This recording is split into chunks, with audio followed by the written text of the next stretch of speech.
Ike Batista, um fenômeno bilionário e um lema: tudo ou nada. Em nosso primeiro vídeo, contamos a ascensão de Ike e como ele criou o Império X, uma série de empresas que conferiam ao empresário uma fortuna superior a 30 bilhões de dólares. Mas afinal de contas, como ele perdeu sua fortuna? O que deu errado? A ascensão meteórica de Ike fez com que no ano de 2010 ele controlasse uma série de empresas que formavam seu império pessoal, o Grupo EBX. Todo o grupo foi construído através daquilo que Ike chama de visão 360 graus. Nela, todos os pontos relativos ao negócio são considerados e analisados individualmente, naquilo que ele gosta de chamar de engenharias. Estas engenharias devem contemplar igualmente todos os elementos envolvidos, como pessoas, finanças e as áreas jurídica, política, logística, ambiental, social, comunicação, saúde, segurança e a própria engenharia.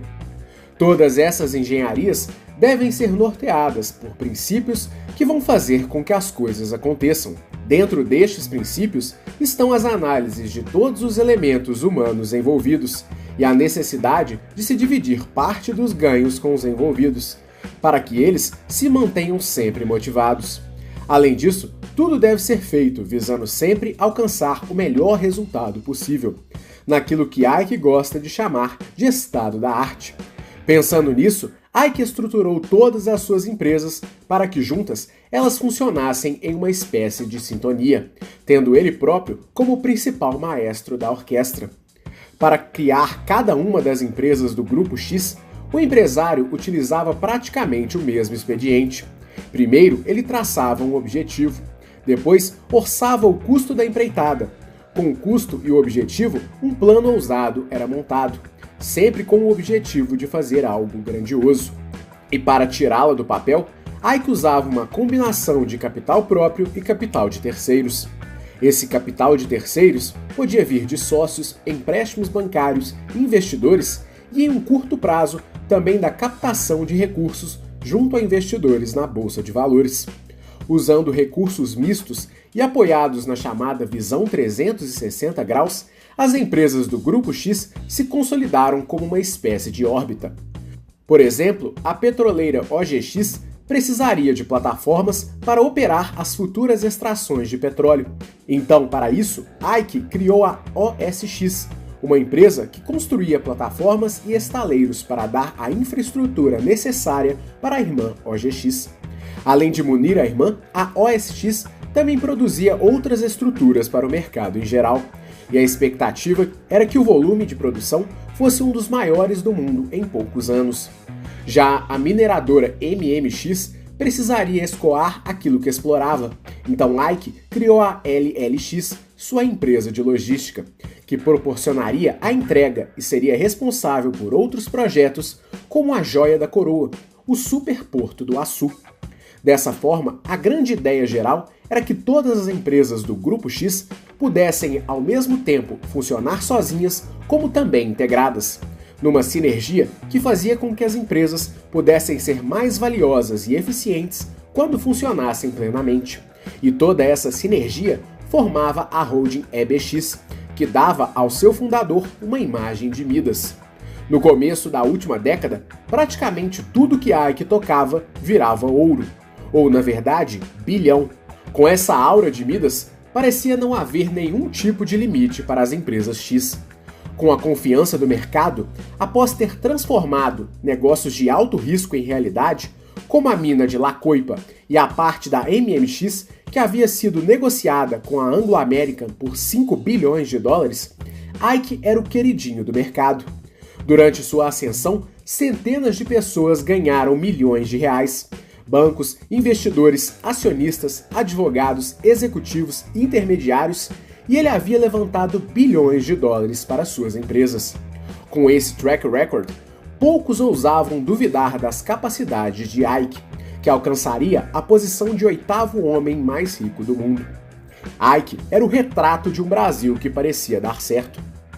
Após o país bater um crescimento de 7,5% do PIB em 2010, o Brasil parecia entrar em uma rota de crescimento virtuoso e contínuo.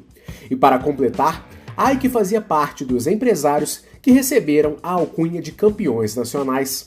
Empresários que eram retrato da visão econômica do governo do PT. Empreendedores que faziam muito dinheiro em um governo de esquerda com forte investimento nas camadas de base. Com esse selo de aprovação governamental, Ike tinha trânsito livre com o ex-presidente Lula e com a recém-eleita presidente Dilma Rousseff.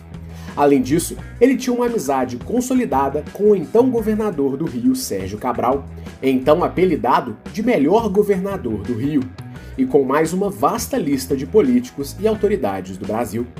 Ele também gozava da simpatia da então nova presidente da Petrobras, Graça Foster, com quem planejava uma parceria para a OSX.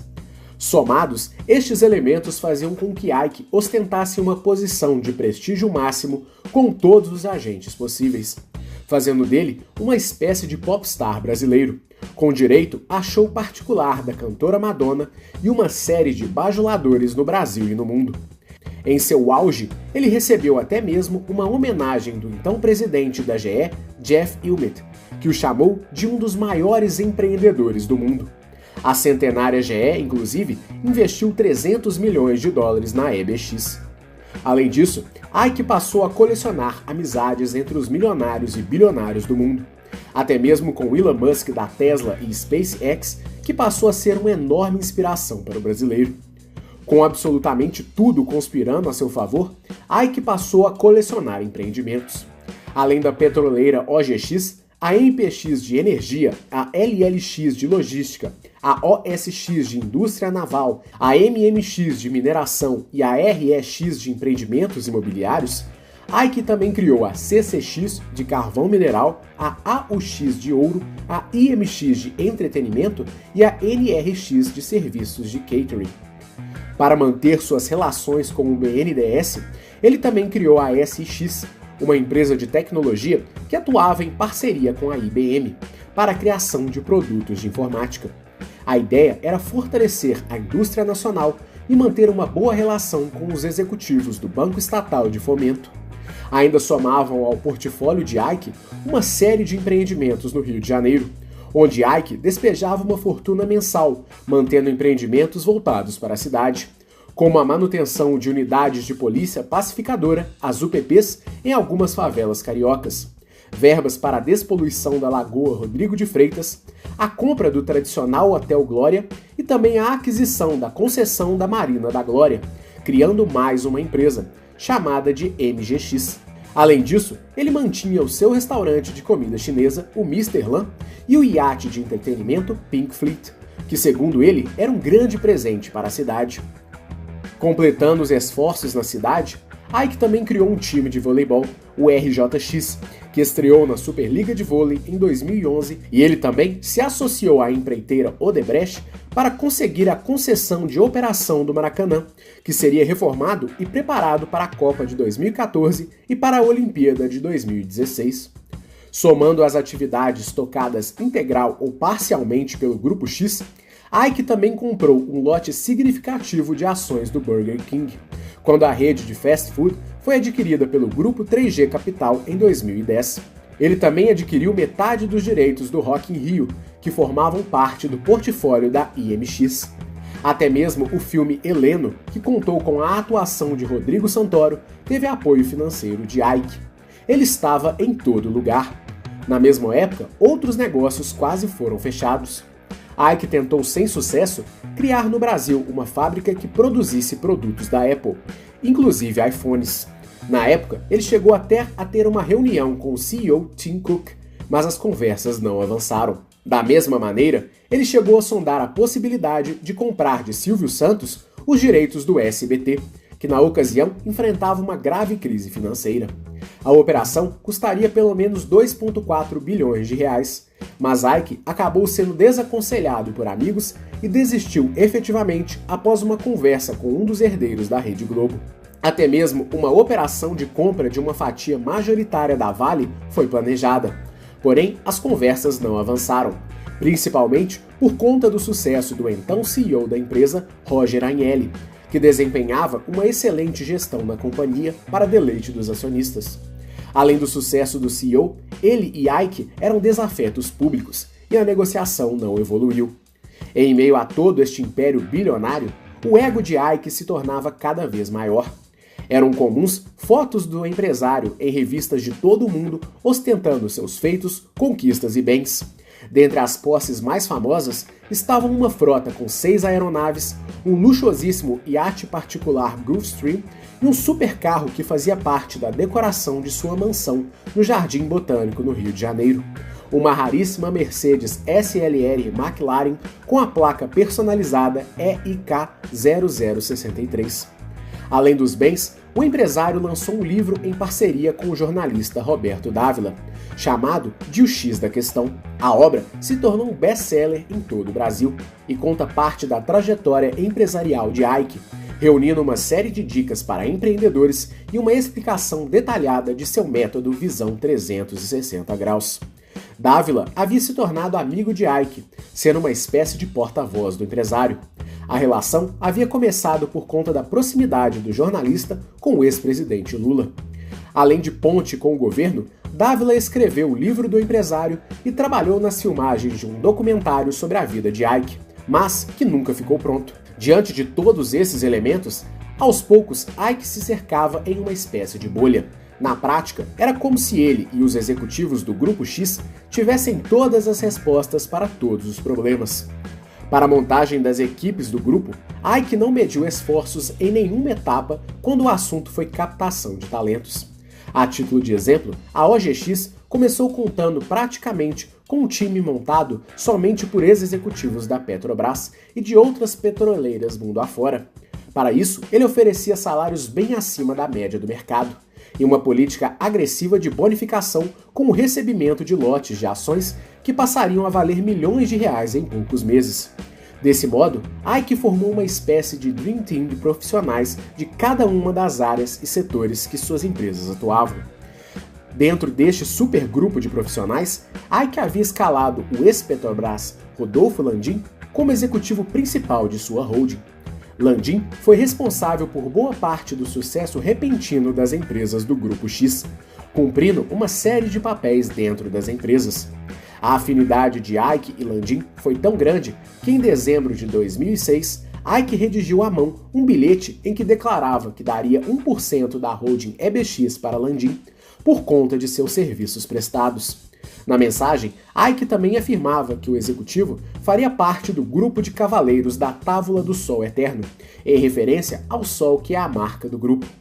Porém, a relação de Ike com seu CEOzão foi ficando cada vez mais abalada com o passar do tempo. Há rumores de que Landim tomou para si boa parte dos méritos das conquistas do Grupo X, o que incomodava o ego de Ike. Para completar, Landim não era dos executivos que mais bajulavam o patrão. Reunidos, estes fatos começaram a deteriorar a relação entre os dois. Porém, o estopim ocorreu durante a crise de 2009, quando a EBX passou por uma pequena crise de liquidez. Naquele momento, Ike pediu que os executivos do grupo devolvessem cerca de 6% dos bônus milionários que receberam da empresa, para que o grupo tivesse caixa para enfrentar a crise. Na ocasião, Landim e mais alguns executivos se negaram a devolver o dinheiro. Por conta da atitude, Landim foi relegado a atividades menores dentro do grupo, e posteriormente, a relação com Ike foi piorando de vez com o passar dos meses. Curiosamente, dos executivos que aceitaram devolver a parte do bônus recebido, a maioria acabou demitida poucos meses depois, sem ver nenhum retorno no sacrifício feito. Dos executivos que se negaram, a maioria também foi demitida. Os poucos salvos, Landim ficou no grupo por mais um tempo, até se desentender com o chefe e sair da companhia. Entretanto, no momento de sua saída, Ike negou a promessa feita ao então CEOzão, alegando que o executivo não tinha cumprido suas metas dentro da empresa. Por conta disso, Ike começava a ter suas primeiras baixas significativas no Grupo X.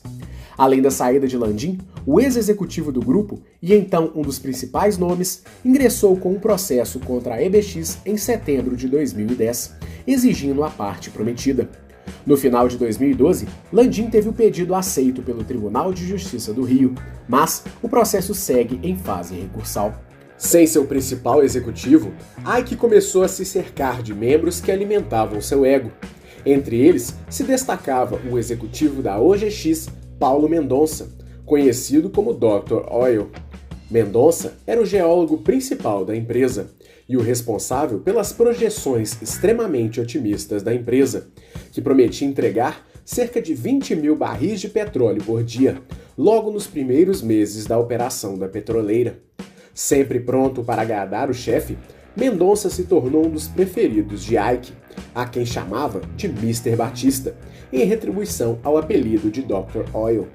Além dele e de outros executivos, Ike estabeleceu uma relação de enorme proximidade com o tunisiano Aziz Ben Ammar, um amigo que passara a fazer parte da rotina dos negócios do Grupo X.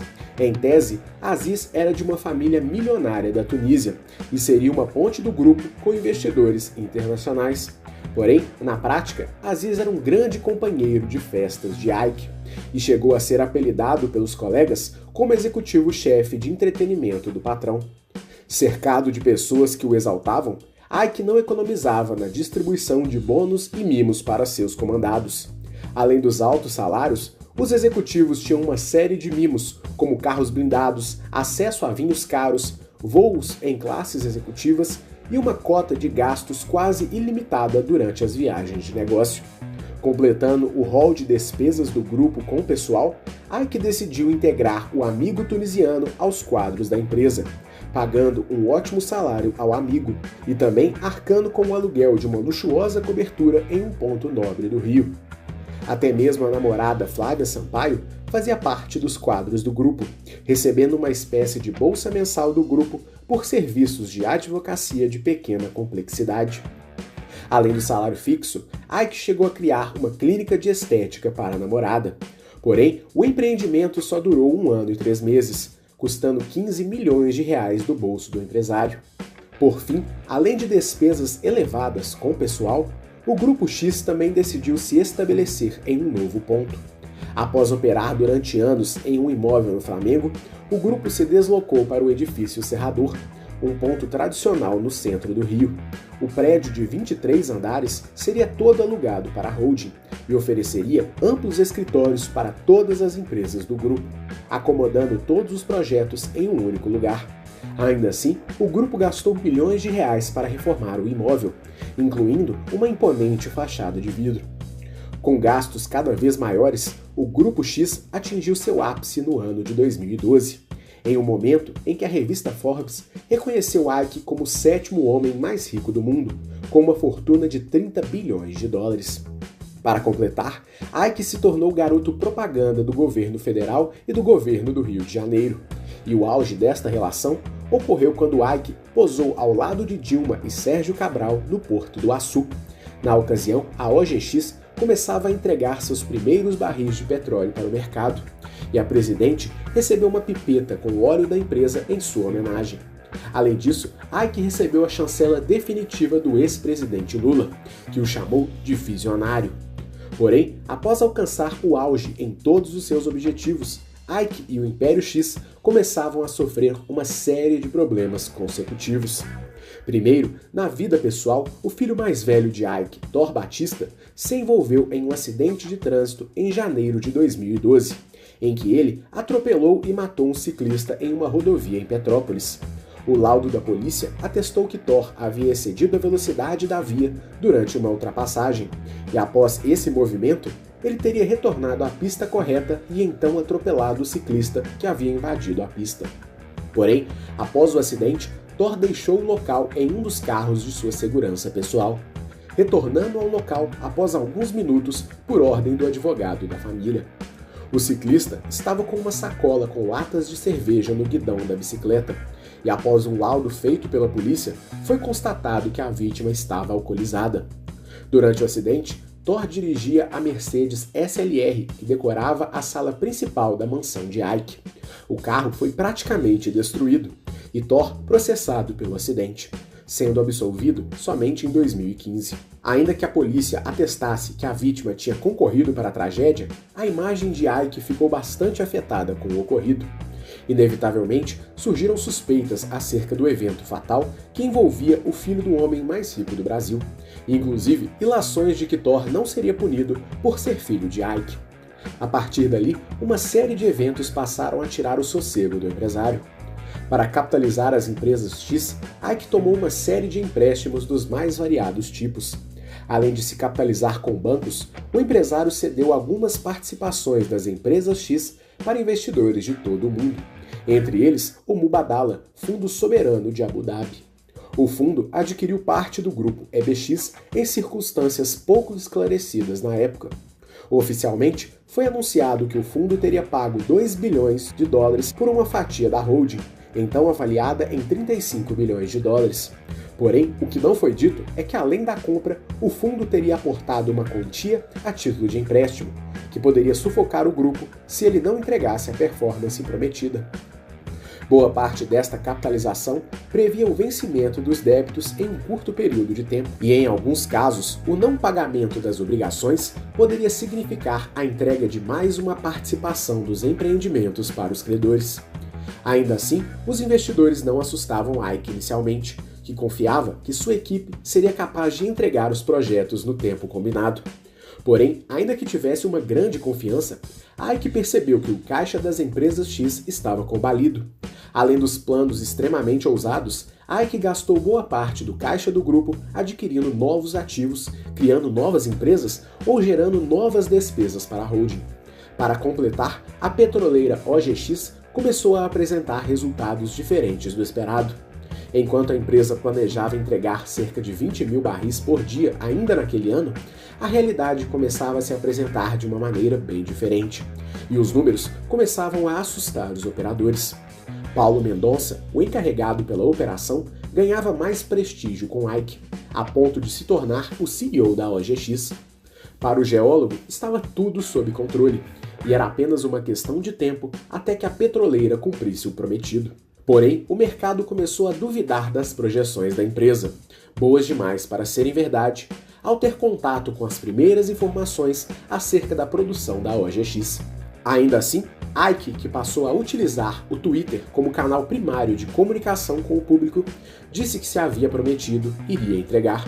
O Grupo X precisaria ter mais caixa para honrar as obrigações assumidas, e em especial os custos da petroleira. Por conta disso, o próprio Ike teve que fazer uma espécie de roadshow para apresentar seus projetos em todo o mundo, visando garantir que ele pudesse entregar tudo aquilo que havia prometido. Além de um volume alto de barris de petróleo por dia, Ike tinha criado uma estrutura que demandava custos para a construção de novas usinas termoelétricas para a MPX em várias regiões do Brasil, que já haviam sido contratadas pelo governo. Além disso, a construção do Superporto do Açu, em cargo da LLX, e a construção dos estaleiros que seriam feitos pela OSX. Curiosamente, praticamente ao mesmo tempo em que procurava capital com os investidores, Ike anunciava que a IMX, empresa de entretenimento do grupo, havia fechado um contrato para promover a carreira de Neymar. Além disso, a empresa também se tornou responsável por organizar os espetáculos do Cirque du Soleil no Brasil. E a procura de novos investidores ainda esbarrava em problemas que pareciam explodir em sequência. Um deles foi a venda de parte da MMX para a Anglo American. O negócio bilionário, que foi realizado em 2008, tornando Ike o homem mais rico do Brasil na época, revelou-se como sendo um verdadeiro engodo. Apesar da promessa de Ike, as áreas vendidas para a multinacional não eram nem de longe tão lucrativas quanto pareciam, e não valiam nem perto do valor que havia sido pago a Ike na ocasião. Por conta da operação desastrosa, a então CEO da mineradora, Cynthia Carroll, foi demitida. E diante desse cenário, a reputação de Ike começou a ser questionada pelo mercado. Para completar, enquanto procurava novos investidores, em parceria com seu novo amigo para todos os momentos, Aziz, Ike foi surpreendido por uma série de avaliações que mostravam que a OGX não teria capacidade de entregar o volume de petróleo prometido. Segundo uma série de relatores, a OGX estava explorando uma área infértil e o volume prometido jamais seria atingido. E para completar, as agências avaliadoras acreditavam que boa parte das áreas exploráveis da petroleira poderiam ser totalmente inviáveis, já que, para a extração de petróleo nas regiões escolhidas, seria necessário um custo muito mais elevado do que o planejado. E além disso, o volume que poderia ser extraído não compensava o custo e os riscos. Mesmo com informações pessimistas, Ike continuou confiando nas informações que o seu Dr. Óleo lhe passava. E para ele, era tudo uma grande conspiração de pessoas que não acreditavam no potencial da OGX. Apesar disso, o pessimismo estava presente também dentro da empresa. Alguns funcionários tentaram sem sucesso informar a Ike que as previsões de Mendonça eram equivocadas, mas todos foram prontamente ignorados. Ike confiava plenamente em seu CEO. Enquanto isso, uma guerra começava a ser travada em duas empresas do grupo. Enquanto Mendonça era o CEO da OGX, o CEO da irmã OSX reclamava para Ike que a OGX não encomendava as estruturas necessárias para a exploração do petróleo. Como as empresas eram interligadas, a OSX não produzia novas estruturas, pois a OGX não pedia, o que parecia um contrassenso. Se a OGX iria produzir grandes volumes de petróleo, precisaria das plataformas da OSX. Se não havia o pedido, provavelmente é porque não havia produção. Mas, ainda assim, mesmo avisado, Ike preferiu ignorar o aviso. Mesmo assim, o mercado começou a pressionar a OGX acerca de novidades sobre a produção de petróleo prometida. Nos bastidores, já circulava a informação de que a empresa não conseguia honrar o prometido. E para completar, alguns executivos do segundo escalão da OGX já estavam vendendo suas ações da companhia sem avisar a diretoria da empresa. E assim, rapidamente, o valor das ações da empresa começou a cair cada dia mais, à espera de um anúncio da companhia. Sem conseguir esconder mais, no segundo trimestre de 2012, a OGX anunciou que sua produção era bem menor do que o esperado, e o mercado não perdoou, causando uma queda significativa nas ações da empresa. Internamente, o cenário era bem pior. Instigado pelo CEO da OSX, Luiz Carneiro, Ike descobriu que as projeções da OGX eram totalmente fora da realidade e que os demais campos de petróleo, tidos como a possível salvação da empresa, na verdade eram absolutamente inviáveis. Ou seja, o anúncio que havia sido feito para o mercado era uma mentira. Seria questão de tempo até o mercado descobrir, podendo levar a OGX à falência. Diante dos fatos, Ike teve de dar o braço a torcer e retirou Mendonça do comando da OGX, o relocando ao cargo de conselheiro da holding. Dali em diante, o comando da empresa seria de Luiz Carneiro, que teria o desafio de reerguer a companhia. Porém, a queda da OGX revelaria um cenário muito pior. Se a OGX não demandasse, a OSX não poderia produzir novas estruturas navais e, por consequência, não teria giro para assumir e honrar outros compromissos com outros clientes. Enquanto isso, a credibilidade de Ike passava a ser questionada, e os ativos de outras empresas do Grupo X também eram postos em xeque. Assim, as ações da LLX, da MPX e da MMX também começaram a derreter. No caso da MMX, a negociação com a Anglo American botava em dúvida as qualidades da companhia. A MPX estava ficando sem caixa para honrar as obras de infraestrutura que havia assumido, e sem poder honrar as obras, ela não poderia usufruir dos contratos de concessão de 20 anos que já estavam assinados com o governo. E no caso da LLX, a construção faraônica do Superporto do Açu se mostrou totalmente fora da realidade. Ainda que o projeto fosse interessante, ele só seria lucrativo em décadas. E mesmo assim, ele só poderia funcionar, a princípio, com parte da capacidade prometida. Em novembro daquele ano, a fortuna de Ike já tinha diminuído para 16 bilhões, e em dezembro para 12,7 bilhões de dólares, fazendo dele o terceiro homem mais rico do Brasil. Em menos de um ano, Ike havia caído de sétimo mais rico do mundo para a posição de número 75. E aquilo era apenas o começo. No exercício de 2012, o Grupo X acumulou prejuízos em todas as suas operações. Somente Ike perdeu 19,4 bilhões naquele ano. Em março de 2013, data do anúncio, sua fortuna já estava em 10,6 bilhões. Fechando o primeiro trimestre de 2013, novo prejuízo de 1,15 bilhão para o grupo. Acuado, Ike passou a adotar uma estratégia suicida, mais uma vez indo para o tudo ou nada. Como a OGX não conseguia encontrar petróleo nos campos que já possuía, Ike pretendia comprar novos pontos de exploração, sacrificando o já combalido caixa da empresa. Porém, para conseguir o feito, ele também teria de aportar dinheiro do próprio bolso dentro da empresa.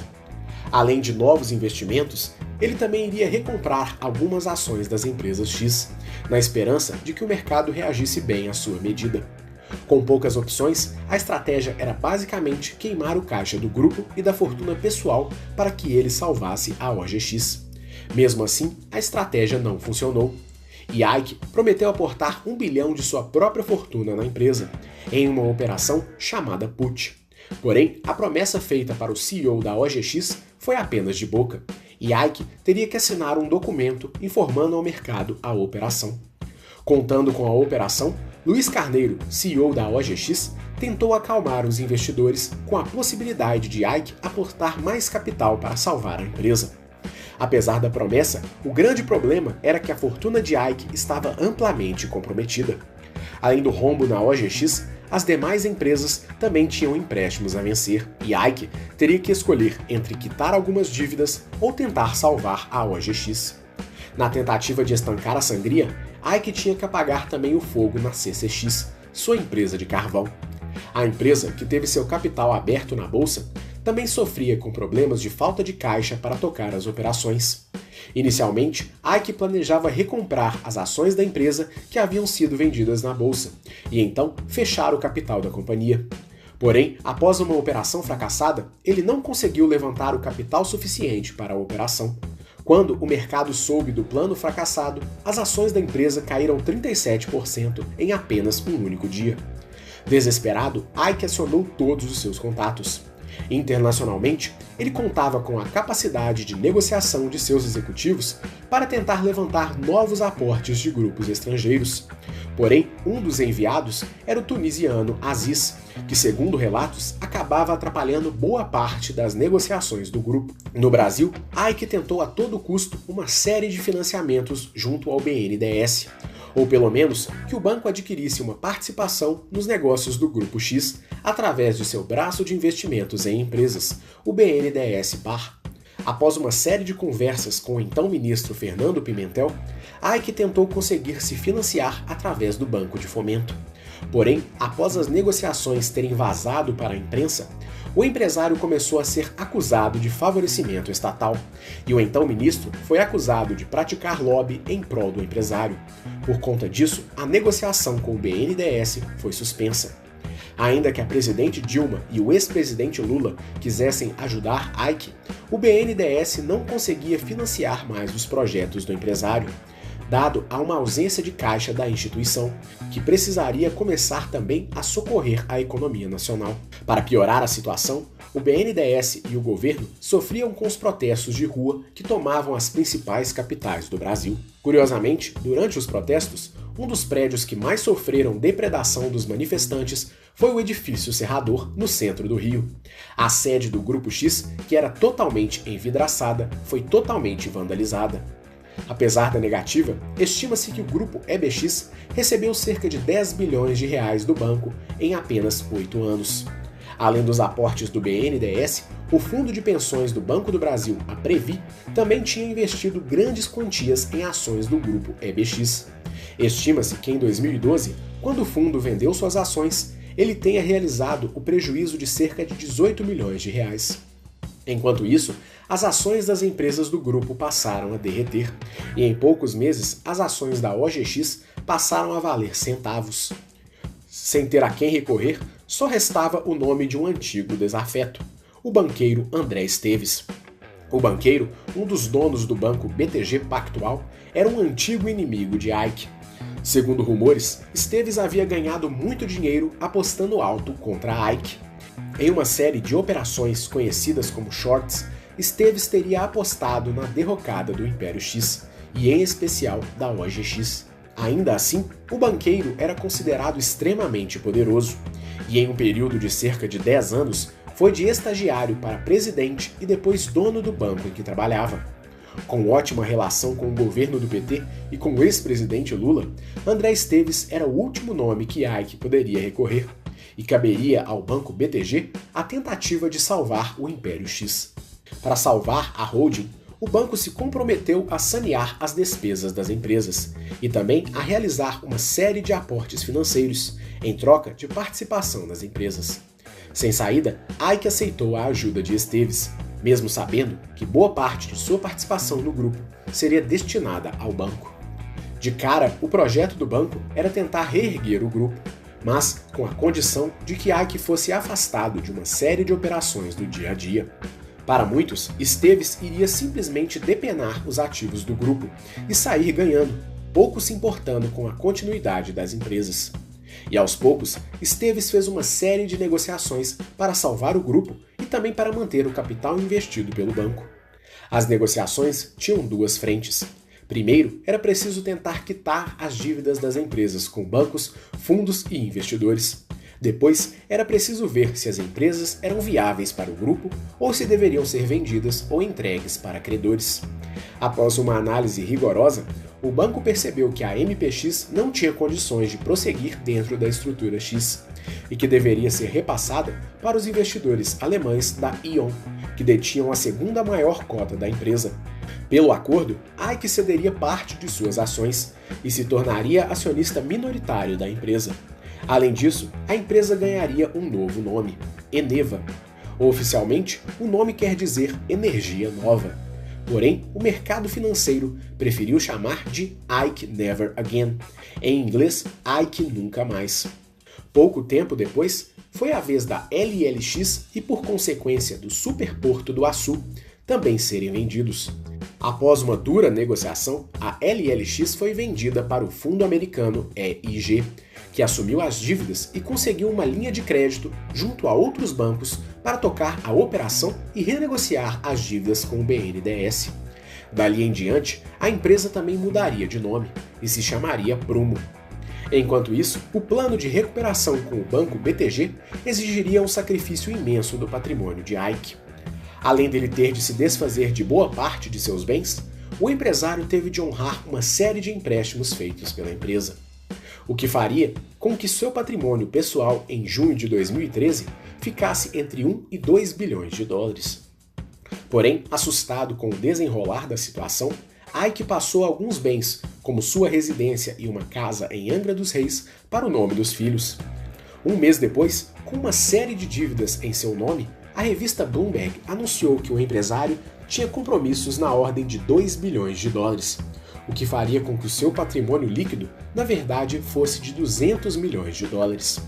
Para completar, a OGX exigiu que Ike honrasse o compromisso de realizar o put de 1 bilhão de dólares na empresa. Apesar da promessa, o empresário não cumpriu sua palavra. Na ocasião, a empresa acumulava uma dívida de 8,7 bilhões de reais com bancos. Para piorar, a empresa anunciou que daria um calote no pagamento de juros de uma dívida de 1 bilhão de dólares com vencimento em 2022. Os juros eram de 45 milhões de dólares. Sem conseguir nenhum comprador ou investidor, a OGX pediu recuperação judicial em 30 de outubro de 2013 na 4ª Vara Empresarial do Tribunal de Justiça do Rio de Janeiro. Na prática, o pedido mostrava para o mercado que a OGX tinha dívidas que eram praticamente impagáveis e que caberia a um juiz tentar entender como elas poderiam ser pagas sem que a empresa deixasse de existir. Estima-se que o total da dívida seja de pelo menos 5 bilhões de dólares. O mesmo caminho foi seguido pela OSX e a MMX, que foi subdividida em MMX Sudeste, MMX Corumbá e MMX Mineração e Metálicos. Ainda assim, uma fração da OGX, chamada de OGX Maranhão, foi vendida para um grupo de investidores capitaneado pelo Eneva. Outra fração, as reservas da Bacia de Campos, foram vendidas por cerca de 850 milhões de dólares para o grupo malaio Petronas. Já a MMX teve de vender seu projeto mais valioso, chamado de Porto Sudeste, para a empresa holandesa Trafigura Berger e para o fundo Mubadala. Praticamente sem capital, o restante das instalações da EBX foi levado para a antiga sede no Flamengo, e os escritórios do Serrador foram abandonados, pois a empresa não poderia arcar com o aluguel milionário do imóvel. Durante a mudança, boa parte dos móveis foram adaptados ao antigo escritório, e o restante foi leiloado para pagar dívidas das empresas. O iate Pink Fleet foi desmontado e vendido como sucata. Ao final de 2013, Ike ganharia novamente as manchetes internacionais. No jornal Financial Times, uma das principais publicações do mundo, a notícia era que o processo vivido por Ike, dessa vez, era uma história triste. Já o The New York Times foi mais agressivo e definiu que o pedido de recuperação judicial da OGX era o maior calote da história da América Latina.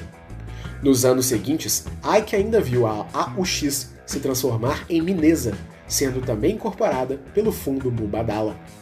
O fundo também absorveu as ações do Burger King, a IMX, o Hotel Glória e a CCX. Do Império X, Ike ficou apenas com algumas participações acionárias minoritárias e o restaurante Mr. Lam. Além de sua fortuna pessoal, Ike teve a reputação prejudicada em todo o mundo. Depois da turbulência empresarial, uma série de processos foram movidos contra Ike e as empresas X.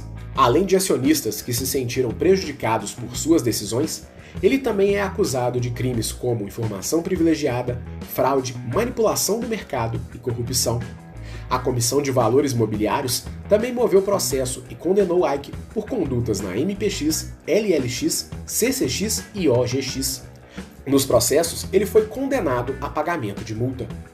Não bastasse a falência múltipla, o empresário também passou a frequentar as páginas policiais. Depois de ter sido investigado e inocentado na Operação Toque de Midas em 2008, Ike foi preso pela Operação Lava Jato em 2017, acusado de ter pago propina para o governador Sérgio Cabral. Na cadeia, ele ficou 3 meses até conseguir um habeas corpus, passando a cumprir prisão domiciliar. Em 2019, ele foi preso novamente pela Operação Segredo de Midas. Após 3 dias preso, ele conseguiu um novo habeas corpus.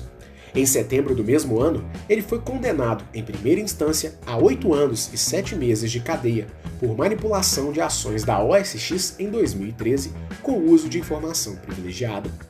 Em março de 2020, Ike e o Ministério Público Federal anunciaram um acordo de colaboração premiada. Nele, Ike confessa diversas condutas e há a expectativa de que ele tenha delatado personalidades do mundo político e do mercado financeiro. Pelo acordo, ele terá de cumprir 1 ano de cadeia em regime fechado, 2 em regime semiaberto e 1 em regime aberto. Além disso, ele deverá pagar uma multa de R$800 milhões, que deve ser endereçada ao Ministério da Saúde. O pagamento integral será feito em 4 anos.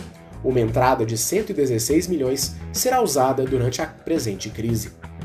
Porém, a delação ainda carece de homologação pelo Supremo Tribunal Federal. Acerca do acordo, ele disse: "Pagarei pelos erros cometidos e estarei à disposição da justiça, de seus ritos, de seus processos." Antes dos compromissos com a justiça, Ike prometia que voltaria em grande estilo. Segundo ele, em breve ele daria origem a mais de 15 empresas unicórnio. Isso é, empresas com mais de $1 bilhão de valorização. Ele também criou um canal no YouTube em que compartilha dicas e ensinamentos. Porém, com sua prisão, não há informação sobre como ficarão seus negócios. De todo modo, estima-se que a fortuna de Ike atualmente esteja em torno de R$4 bilhões, com participações em 87 empresas diferentes. Há relatos de que seu filho mais velho, Thor, concentra hoje boa parte dos ativos da família.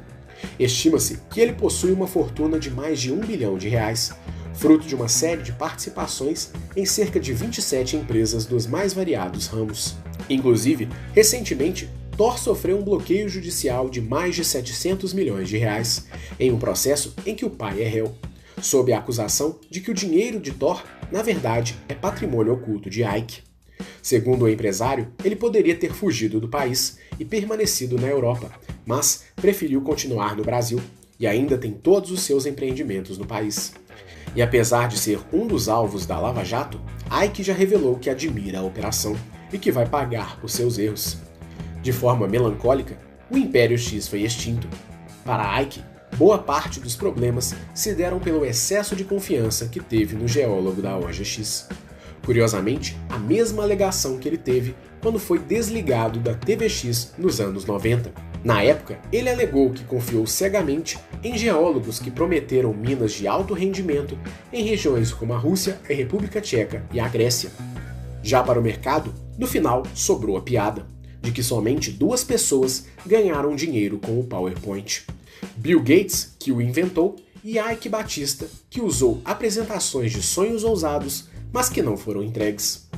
De todo modo, ao final da jornada, Ike ficou com apenas alguns amigos e a esposa Flávia. Juntos, eles foram pais de um filho, Balder, que nasceu em 2013, algo bem diferente do que nos tempos de bonança. Mas, de todo modo, Ike promete que um dia irá voltar às glórias. Se ele irá conseguir, somente o tempo dirá. Esse vídeo foi amplamente baseado na obra Tudo ou Nada, Ike Batista e a Verdadeira História do Império X, da autora Malu Gaspar. E este é mais um conteúdo gratuito que você encontra em nosso canal. Para continuar recebendo o nosso conteúdo gratuito, se inscreva em nosso canal e acione o sininho das notificações para receber as nossas atualizações. Esperamos que você tenha gostado, um grande abraço e até a próxima!